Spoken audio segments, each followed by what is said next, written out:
Welcome to the Slop Farm. Enjoy the video. In this video, I will show how to join Excel file in QGIS, updated. Start by opening QGIS and loading both your vector layer and the Excel spreadsheet. Ensure the Excel sheet has a unique key column that matches the vector layer attribute. Clean any extra headers, remove blank rows, and confirm column types. Save the spreadsheet as XLSX and keep the sheet name simple to avoid import issues later on.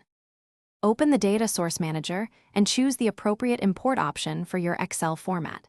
If it is CSV, use the delimited text loader or use the vector/ODF option for XLSX files in newer QGIS versions. Select the sheet and set field types explicitly if needed to avoid numbers becoming text. Click Preview to ensure headers and rows look right before adding the table to your project.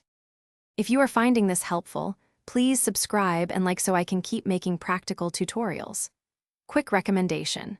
A book called The Simple Path to Wealth changed how I think about money, and I mention it because spreadsheets and budgets pair well with mapping projects.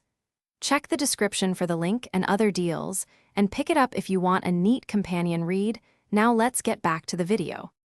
With both layers loaded, open the target layer properties and navigate to Joins to add a new join. Pick the Excel table as the join layer and choose the matching key fields on each side.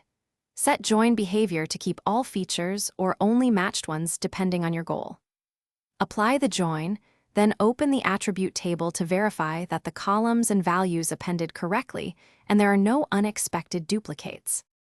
Thanks for watching. Consider subscribing if we helped you today.